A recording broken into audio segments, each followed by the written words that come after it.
You don't need a big email list to make money. My client had 660 people opening his emails, and he hadn't emailed them in months. But the campaign I wrote for him earned over $13,000 in sales. So in this video, I'm going to break down the exact strategy I used and how a dead list isn't always dead, and how you can run the same launch this week to make $10,000 or more with a tiny email list. To start, let me show you the mistake that kills most email launches before they begin. You see, the biggest mistake business owners make is ignoring their email list, but what my client told me in this situation made things even worse. His open rate was only 22%, which is awful because if your open rates dip below 20%, all of your emails will go to spam and your open rate will sink down to a big fat zero, which is not good.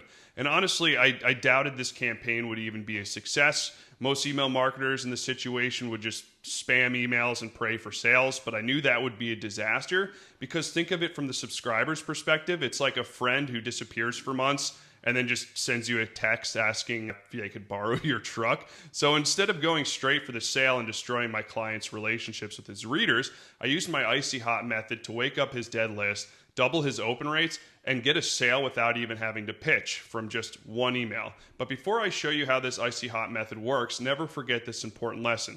The size of your list doesn't matter. The relationship you have with your list does. 300 people who read your emails will outperform 10,000 people who ignore you, right? So just show up and be consistent. The goal here is to find your most engaged readers and then give them more. And that's what the icy hot method does. Here's how it works. Step number one, you're going to separate the cold from the hot. Imagine running a race while dragging a sandbag. That's what cold subscribers, people who haven't opened your emails usually in 3 to 6 months, do to your open rates. But if you cut the sandbag, you'll be able to run faster. So you need to do that with your cold subscribers. So go to your email service provider. It could be Kit, Beehive, MailChimp, ActiveCampaign, any of them. And you can find who hasn't opened your emails in the last 6 months. Create a tag and label it cold. If you exclude this cold tag, this cold list from every email you send, you'll double your open rates instantly. It's a simple trick to boost your open rates. Number two, send the breakup email. So before you sell anything, you need to know who's paying attention, right? So send this email to anyone who hasn't opened in 6 months, the cold subscribers. Subject line, is this goodbye? My email software says you haven't opened anything for me in a while. If you're done, no worries, I'll take you off. But if you still want to hear from me, click here so I know I can keep you on. And then you sign off. And what you want to do is in that click this link section in which I showed you, put a link to one of your best pieces of content. It could be a YouTube video, a blog, or social media. And it's a good way to provide value, but it also tells you who the hot members are on your list, which brings me to step number 3. Tag the survivors. After about 48 hours, let all the data circulate inside your email service provider and check the stats of your breakup email. The people who didn't open, tag them as cold. The people who opened but didn't click, tag them as warm because you know they're watching, but they're not ready to click yet. But the people who clicked, tag them as hot because these people are more likely to buy and you can email them more on the last day without worrying about getting unsubscribes. So now you know who's hot, warm, and cold on your list, and you can use this to boost your deliverability and be more specific in your email campaigns. But here's the reason most campaigns still fail before they even start. And this mistake could be costing you tens of thousands of dollars. You see, business owners usually go straight for the sale. Buy my thing. Hey, here's the price. Link below.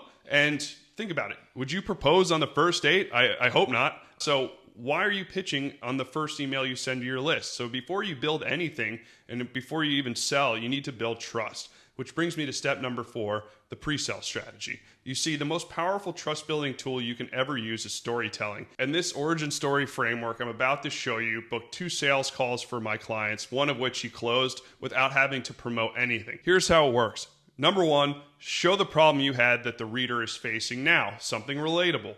Number 2, reveal the moment that changed everything. Number 3, show how you tried to solve the problem but failed. 4, your journey to solve the problem. 5, you found a new solution. 6, proof the solution worked for you. And 7, so you gave the solution to others and it worked for them. All you have to do is take this framework, write a couple sentences for each bullet, send that email to your list, and you'll get replies from people asking to buy your solution without even having to sound like a car salesman or promote anything. But this origin story framework is just one type of framework I use for storytelling. I sent 4 more emails before I even asked for a sale to warm up the list to this campaign. If you'd like the rest of my story frameworks I use to pre-sell, check the link in the description below. Just sign up with your email and I'll send it to you for free. Now, using these frameworks are only half the battle. The thing that separates 5-figure launches from launches that make a couple of dollars is the strategy on which you tell your stories. And that's why you need step number 5, the trust transaction bridge. Think of selling to your email list like building a bridge. You can have the strongest materials in the world, but if you put them together in the wrong order, the bridge is going to collapse, right? The same is true for your emails. Each email is a piece of a bridge, leading your reader from the land of skeptical, I'm not going to buy this, to the land of, oh, I'm a happy customer, this is great. And my client's $13,000 launch wasn't the result of just one banger email. It was a carefully constructed strategy of a 7-day launch bridge, right? So the big lesson here is that strategic sequencing is more powerful than any single email. You need a system that turns the trust that you've built with your readers into predictable sales. And the proof is in the numbers. So here's this exact sequence that I use to help my client get 49% open rates, get 21 sales in 7 days from a list that was supposedly dead. And take a look at this email architecture. First, like I said, before I even write a word, I just lay out my strategy. I usually send 1 to 2 emails a day for different purposes. 2 emails go to hot buyers or the hot segment, and 1 email goes to the warm segment, right? You don't want to overload them. So what I like to do is day 1, announcement. Day 2, client story. Day 3, horror story. Day 4, objection mining and FAQ answers. Day 5 is loss aversion. Day 6 is price anchor. And day 7 is the sorry email. So each one of these emails has one job. If you get it wrong, the whole thing might fall apart. But here's how you can write the same sequence for yourself. Day 1, the announcement email. If you spend time providing value in the pre-sale email sequence, then your list will be ready to buy. So just start by using this subject line, the doors are officially open. And then you just provide a link in the email for the reader to buy. After the link explains some urgency, like, hey, the doors are going to close, seating is limited, only so many orders are available, and this is going to drive huge click rates because it's at the top of the email and you've pre-sold them and warmed them up to the offer. Next, day 2 is going to be client stories. This type of story framework is the best for getting sales, destroying objections, and providing proof to any objections. So all you have to do is take a case study, a testimonial, or a client result, and use this exact framework, and you can literally use this over and over in your email campaigns and you'll get a big sales boost. So number 1, a relatable character desires something. Number 2, that relatable character failed to get what they desire. Number 3, failure is a result of bad advice. Number 4, relatable character meets a guide, you or your business. Number 5, relatable character gains clarity and a new direction to get that desire. Number 6, an obstacle appears. Step 7, relatable characters must change. 8, guide offers a unique solution. And then number 9 is relatable character achieves the desire. And like I said, if you just write a sentence or 2 for each one of these frameworks based on a case study or testimonial I have, you're going to get a ton of sales. And day 3 is a horror story, which are my personal favorites to write. This is the most underrated email in the entire sequence because what you do is you take a screenshot or quote a horror story you found in Facebook groups or Reddit of what happens when people don't take action. Because you're not trying to sell the solution here, you're selling the cost of doing nothing. You show what happens when someone ignores the problem for another year. And what the goal is to make doing nothing seem dangerous, and your offer then stops being optional. Day number 4 is objection mining. Think about every reason that someone won't buy your offer, like, I don't have time, I've tried something like this before, or it's just too expensive. Take all of these objections, put them in one email, and then just answer each one, but not as a boring FAQ. You just weave each objection into a short story. I had a client who said the same thing. Famous person said the same thing. Here's what happened. Day number 5 is loss aversion, and this is where you do the math for your reader. Just explain to them logically, what is it costing them not to solve this problem?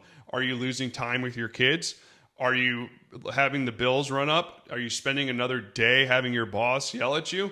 When they start to realize this cost and what they're losing, the price that you put next to it looks tiny. Which brings me to day 6, price anchoring. What I like to do here is use the subject line, what's inside, offer name in brackets, and I list out every feature that your offer has bullet by assigning a dollar value to each bullet, right? So it looks like this: templates, $200, Swipe file, $200. Community, $100. Course, $500. Total value, $1,000. And now people are going to think that your program or your offer is $1,000, but that's called price anchoring. So you're building this high number in their head, but you relieve the tension by showing them that it's a fraction of that price. Your price today, $200. And now they're like, wow, that's a smoking deal. I'm going to buy. It's a very powerful psychological trick, and you can literally just send an email having that, and you'll get a lot of sales.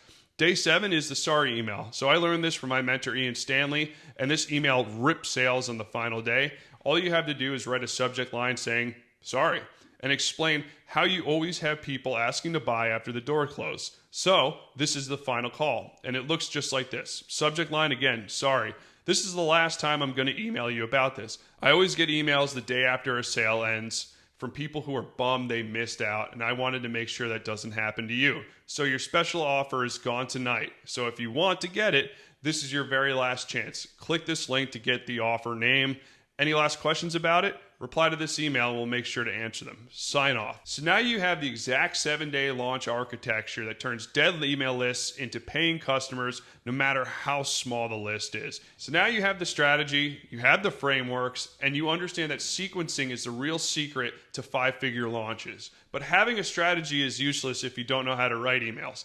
That's why you need to watch this video next. It breaks down line by line copywriting techniques that I use for writing emails that actually sell, so you can take these frameworks and turn them into profitable campaigns for yourself and clients.